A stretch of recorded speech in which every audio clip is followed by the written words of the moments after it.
À moi de vous faire une devinette. Savez-vous où a été découvert le chloroforme? C'était en 1832, ça c'est pour vous aider. Mais...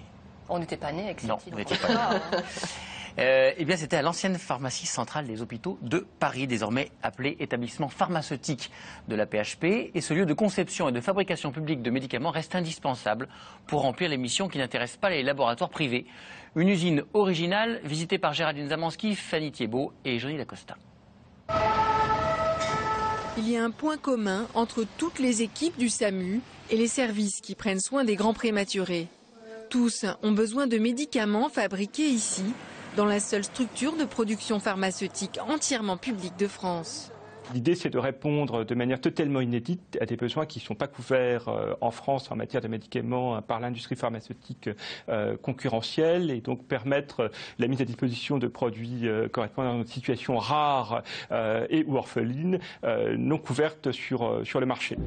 Autrement dit, pas question ici d'atteindre des niveaux de production rentables.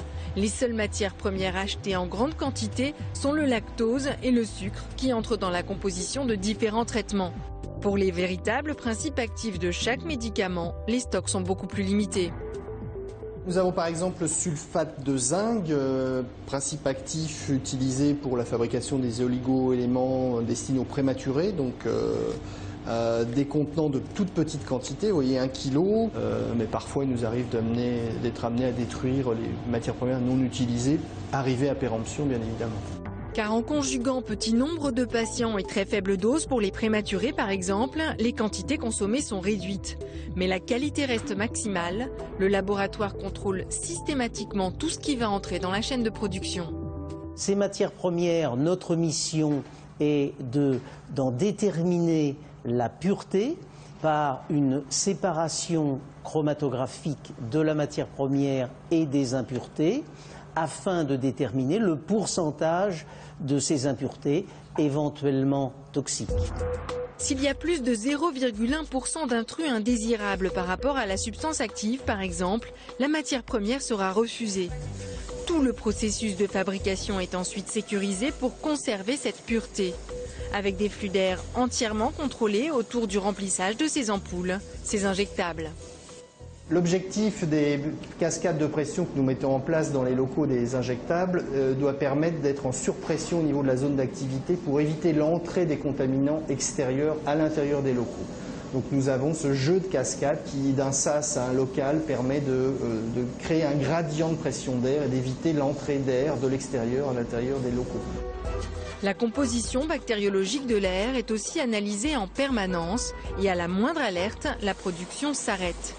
Les plus hauts standards pharmaceutiques doivent être respectés tout en fabriquant les petits lots de médicaments correspondant aux maladies rares traitées. Cette machine, par exemple, a été spécialement montée hier pour cette série de gélules.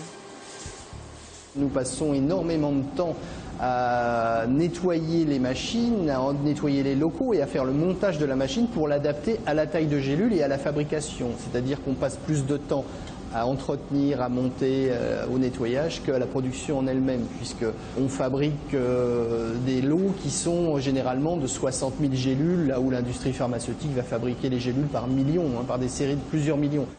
3 heures suffisent ainsi pour produire 60 000 gélules, alors qu'il faut plusieurs jours pour remettre chaque circuit à neuf entre 2 lots de traitements différents.